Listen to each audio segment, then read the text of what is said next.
So I recently had a chat with another homeschooling mom here on YouTube just about all of the things that we go through and that we have learned with homeschooling. And one of the questions that she asked me was just my biggest challenge that I have experienced in my almost 10 years of homeschooling.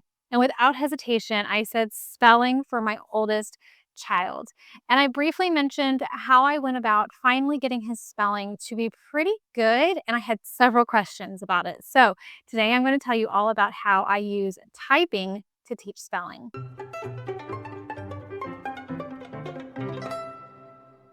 So, a little backstory. My oldest really struggled with spelling, like I said. He has never been formally diagnosed as dyslexic, but he has all of the signs and just everything that I have explored with him. All signs point to dyslexia. And so it was very challenging to get him to spell well. We went through all of the phonics, we went through numerous different spelling curriculums, and it still just would not click. He would understand the spelling rule, but it just did not translate into good spelling. And so one day when my oldest was, I think, probably in about fifth, sixth grade, I stumbled upon this idea of using typing as a supplement for spelling. And at this point, I was just desperate. And so I'm like, it doesn't hurt. We already do very Charlotte Mason, where we do a lot of narrations. And so I was just going to have him type out his written narrations. And lo and behold, it actually worked. And now he is 16 and he spells better than I do often. So I'm going to tell you all about the way that I implement this. But first, before we get into that, I want to go a little bit into the science on why this actually works very well. So, first of all, this is a very multi-sensory approach. If you have ever done Orton Gillingham or anything like that, they use a lot of multi-sensory techniques in teaching kids. Sometimes you'll hop as you say a word, or you say the spelling of a word or something like that. This implements that in a very different way. So you're seeing it on the screen and typing it. And if you add in having them say it out loud, which I do that sometimes when I'm stuck on a word, I will say it as I'm typing it. And for some reason, it helps me spell it better. But if you have them say it out loud as they're trying to spell whatever it is that they are spelling, it for some reason just clicks a little bit better. And I think it's because it's this multi-sensory approach. You have the visual, the auditory, and then the kinesthetic of actually moving it with your hands and pushing the buttons. It's for some reason just helps solidify in the brain the actual spelling. And for some reason it just clicks. So the next is motor memory and muscle patterns. I want you to think about whenever you go to type your password in. Do you even think about it? Do you really think at all about what you're spelling, or do you just type it in? And you could do it without even looking at the keys or even at the screen. It's because it has become muscle memory in how you are typing things out. And the same thing happens as you are learning spelling through typing. It becomes sort of a muscle memory as you're learning the patterns within words. Kids begin to associate letter sequencing with physical finger movement. And subconsciously, this reinforces correct spelling. This is a form of muscle memory. We do this all the time. Think about when you brush your teeth. You normally start on the same side in the same pattern, and then you flip to the next side, and then all the rest of your teeth in the same pattern each time you do it. When you go to get dressed, you normally put one leg in and then the other, and you don't even think about it. You just do it. You go to tie your shoes, and it's just a certain pattern that you use. You don't even think about half of the things that we're doing because it's just become muscle memory. And the same thing can happen with their spelling as they learn it with typing. So the final scientific point is called orthographic mapping. This is where the brain stores spelling patterns into single chunks. So if you have ever used spelling you see, this will be very familiar to you because we tried spelling UC, but it was very complicated for us. But what you're doing is you're chunking different things, like ing makes the ing sound, and you're finding all of the ings within this paragraph that you have been given.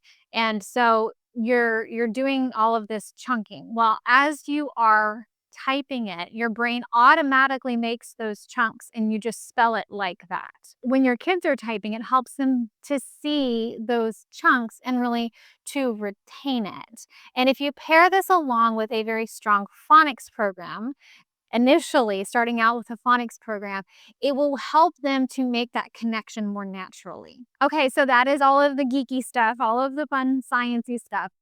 Now, a couple of things before I get into the how you go about this. I do not believe in skipping phonics in favor of doing a typing spelling program.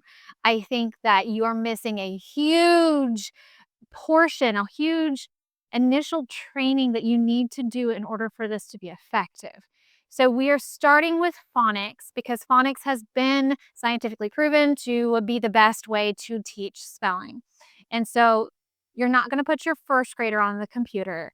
You're going to start out with a very strong phonics program. And then I would continue to try that until at about third grade. About third grade, most kids who are more naturally inclined and who are going to pick up on the spelling patterns, they are going to click by then. If you get to the end of third grade and it is still not clicking, then this would be the time to move into this kind of an approach. So if you have faithfully taught phonics and you have worked through all of it and they are remembering the spelling rules. I have my 9-year-old is like this as well. He can tell you all of the phonics rules. I can ask him all of the questions and it will just he remembers them, but he can't translate it into his spelling. It's just a mental block that he has there. And so at 4th grade is really the time, maybe 3rd grade, but really 4th grade is really the time that this is a good time to start. Okay, now that that disclaimer is out there, let's get into the process. Step 1 has nothing to do with spelling. Step 1 is to do a very strong typing program. The typing program that I use is completely free. It is typing.com. I have used it for both of my older kids to teach them how to type, and it has worked beautifully.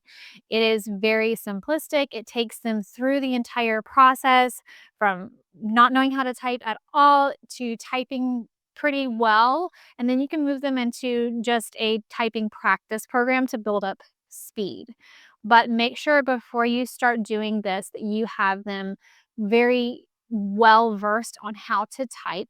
They are doing it properly. You've watched them. They're sitting properly. They have their hands always on home row and they're using all of their fingers. They're not just pushing with the one single finger, but they're using all of their fingers and they are typing properly because again, we want that muscle memory. During this time, while you are building up their typing skills, incorporate a lot of copywork and dictation.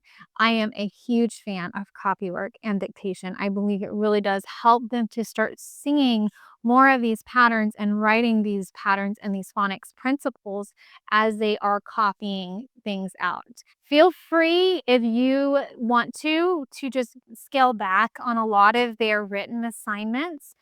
I tend to do that. If I've accepted, for example, with my 9-year-old, I have accepted that he is in this struggle with spelling, and so I have disconnected his writing from his spelling. And that means that if he is doing his writing program, we're doing writing and rhetoric, I am going to be doing a lot of his I'm going to type out a lot of his things for him. So he's going to dictate what he would have written, and I am going to type it out. And then again, we are doing tons of copywork, tons of dictation, and really practicing our handwriting and practicing good, proper spelling because now you are practicing the proper spelling and you're not building the bad habits with the bad spelling. And then also just make sure to do lots and lots of reading. Most kids won't learn perfect spelling from reading, but a lot of reading can reinforce everything else that you're doing. Step 2, we are going to actually jump into spelling through typing. And before you get started, you need to go onto the computer that they are going to be using and turn off spell check. You do not want to have spell check as a crutch. Whenever we are struggling with our spelling, we can lean into spell check to correct us and we don't even try because spell check is going to correct us. If spell check is off, it forces them to have to slow down and think about what they're spelling. They are more likely when they see it typed out to see that something's wrong because kids' handwriting most of the time, especially if we're a poor speller, our handwriting is probably not the greatest either. And it's harder to see an incorrect spelling whenever you're looking at your own handwritten work. But when it's typed out, it looks a little bit more obvious. And so they're relying on their own memory, their own phonics principles that they've learned to correct themselves. As they start to learn what things should look like, they're having to go back and edit themselves and delete out the problem and put the correct spelling in, which also reinforces the correct spelling in their brain. As they are having to go back and edit themselves, it increases metacognition, which is going to help them to just be natural spellers in time. And one more sciencey little thing, it helps rather than having external correction where the computer is correcting it for them, they have internal correction where they are correcting it themselves. And this is extremely important. Self-correction increases both visual memory and procedural memory. So how are you actually going to give them things to type? This is whenever I would start having them do written narrations. That's why I kind of like leaving it for 4th grade because Charlotte Mason really encouraged by the end of 3rd grade or early 4th grade is when you're going to start doing more written narrations. So since it's already recommended, it kind of lends very naturally for you to be able to say this is going to be your spelling from now on because you're wanting to do written narration anyway. At least if you're more Charlotte Mason inclined. But you could do that even if you aren't Charlotte Mason inclined. Just have them read something and say, okay, I want you to give me, 2 or 3 sentences about what you read and just have it as that's their spelling for the day. It doesn't have to necessarily be tied into their science or their history or anything like that as Charlotte Mason would have you do. You can just have that this is their spelling from now on. Read this thing, give me a summary typed out. And so they are going to type it out, and you can do this in one of 2 ways. You could either have them print it and you could check it. If you wanna be lazy like me, then you could always set them up with an email address and have them email it over to you, and then you can have spell check on your computer, and it will check it for you, and then you have them sit with you as you are explaining what the problem was with their spelling. This is going to give you an extra opportunity to talk about the phonics principles that they have already learned and make the connection that they didn't catch already. This process is going to go on for as long as necessary. Whenever you start noticing that their spelling is starting to improve and you are having very few corrections that come across your desk, then you are going to switch over to having spell check on their computer. So when I first put spell check back on my oldest son's computer, I was a little scared. I was really worried that he was going to start getting lazy and that he was going to start relying on spell check to correct him. But something really interesting happened. His spelling actually got even better. So the way that I like to think about it is that we have 2 phases with our spelling process. When we are not using spell check, this is our learning phase. We are really taking those phonics principles that we've already learned and we are putting them into practice. And then phase 2 is more of a refinement mode. They've already learned a lot of the basics. They've already learned to fix most of their mistakes. And now they've built this habit of going back and checking themselves. And I did have a discussion with my son before I turned this on I don't want you to go and right click and look for what the spelling is. I want you to look at that word and think, what is wrong with this word? And see if you can figure it out before you go and check. Now, I did tell him if you really cannot figure out what it is, go and right click and look at what the problem is. And at that point, he started being able to see the things that weren't making that weren't catching in his brain. And then one of the and a side benefit that I didn't even know was happening is that as he started going further and further on, he started seeing fewer and fewer of the red squiggly lines. This automatically in the brain gives him a win. He is already starting to see that he's improving, and it's kind of like how, you get the paper back after it's graded and there's no red except for the little 100 on the top of the paper, and it feels like a win. And that's kind of the same mentality whenever you are going through whatever writing it is that you're working on, and they're seeing fewer and fewer red lines as the time goes on. And so it encourages them that, oh, look, my spelling is getting better. I want to keep doing this because my spelling is actually improving. It builds confidence, and confidence can actually help with spelling because when our brains are anxious, we are less likely to recall things that we already knew, which is why often we have struggling spellers and they will kind of get it initially, but they come to a spelling test and all of a sudden their brain goes blank and everything that they knew before, it just isn't showing up on the test itself. And even if it's not a test, even as they're just trying to remember how to spell it in front of you because you're your mama and they love you and they want to please you, they get automatically shut down. Even with the best moms who never lose their cool, kids will shut down because they want to do well, because they want to impress you. And so they will mentally shut down because that anxiety level comes up. Doing it in a way that builds them up and builds their confidence as they see this happening on its own, it takes the pressure off. And a calm and confident brain is more likely to be able to spell properly. Okay, now we move on to the final stage, phase 4.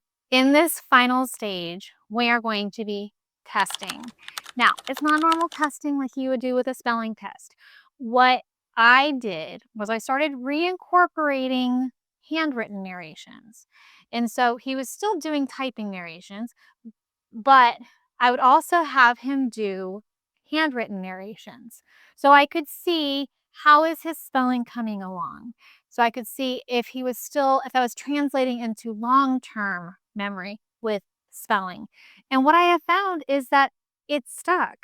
He did not have any kind of lapses. He does a lot of writing on his own now. He writes all of his notes at church. He takes notes when he is learning something, like whenever we're doing readings together, he'll take notes. And his spelling is always very, very good. So it I have found this to be just the most effective way, especially for children who really struggle with spelling, to help them bridge that gap between phonics and spelling. Now, if you move into this last stage and there are still a lot of errors, no big deal. Just turn the spell check back off. Maybe they started relying on it again. Maybe they needed a little bit more time than we originally thought. Just turn the spell check back off. Give them a little bit more time and see if they start to improve, and then try again. It's a zero pressure way, at least in the way that I do it, to encourage them and to get them able to spell. So I hope this video was helpful for you. If it was, please make sure to give it a like, subscribe if you have not. And I'm currently in the process of filming a Q&A series. So if you have any questions that you would like to have answered, please make sure to drop it in the comments. And with all that being said, I hope you have a fantastic week and I will see you in the next one. Bye.